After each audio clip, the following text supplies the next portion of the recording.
পৰীক্ষামূলকভাৱে আমি এটা আঁচনি আৰম্ভ কৰিছোঁ যে অৰুণোদয় পৰিয়ালে যদি গেছ কিনে, ৰন্ধন গেছ কিনে, তেতিয়াহ'লে তেওঁলোকক আমি 250 টকাৰ ৰাজ সাহায্য এটা প্ৰদান কৰিম।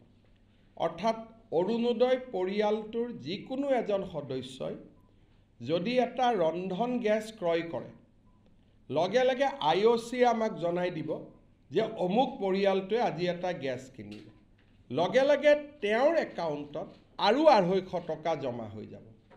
তাৰমানে যিটো 1250 টকা পাইছিলে, এতিয়াৰ পৰা গেছ কিনিলে, যদি গেছ নিকিনে 250টো নাযায়। এই চিঠিখনৰ লগত আমি গেছৰ কথাখিনি লিখিবৰ কাৰণে লগত এখন ফৰ্ম পঠিয়াম।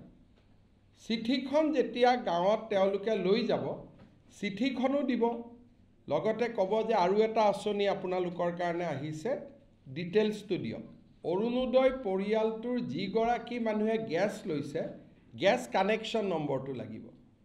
তেতিয়াহে IOCৰ লগত আমি টাই আপ কৰিব পাৰিম। যদি গেছ নম্বৰ নাথাকে, IOC আমাক সহায় কৰিব নোৱাৰে।